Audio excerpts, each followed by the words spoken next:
I've been making up stories since I was a kid. I'm good at making up stories. I don't know if I am very good about anything else, and thankfully I've been able to make a living where people pay me to do that.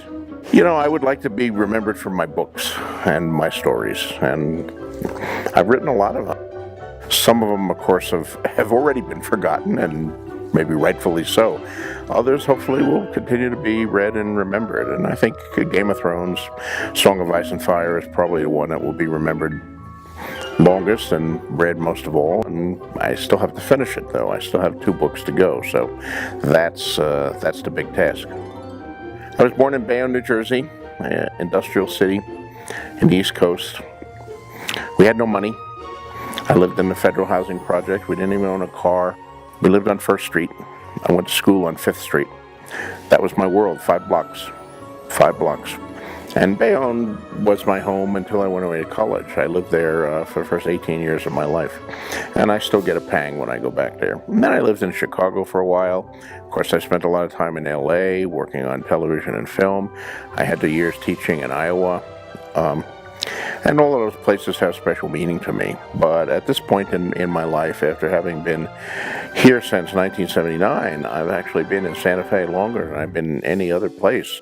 I met George R.R. Martin about a week after or a week before the official opening of Jean Cocteau.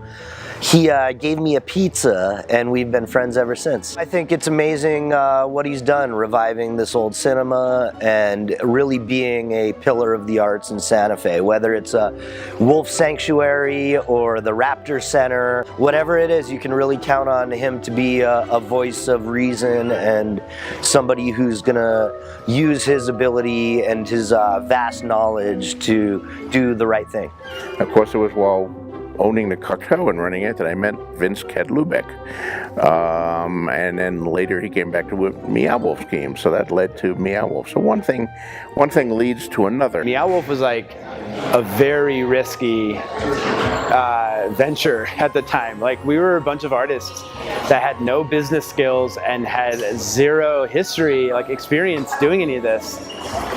And he took a risk, and he did it because he loves Santa Fe. Science fiction writer Robert A. Heinlein, who was a huge influence on me as a writer, always said, you can never pay back the people who help you when you're starting out, so you have to pay forward. You have to pay the people after them. And I've been successful enough that I am in a position to pay forward, and I do that. It's an amazing time right now, like in Santa Fe, with George as the leader, like really the energetic leader of this new creative economy. Santa Fe is home now, and I hope I've made my mark on it too. That I've contributed to it and become a part of Santa Fe in some significant way, so that as much as I love Santa Fe, maybe Santa Fe loves me a little too.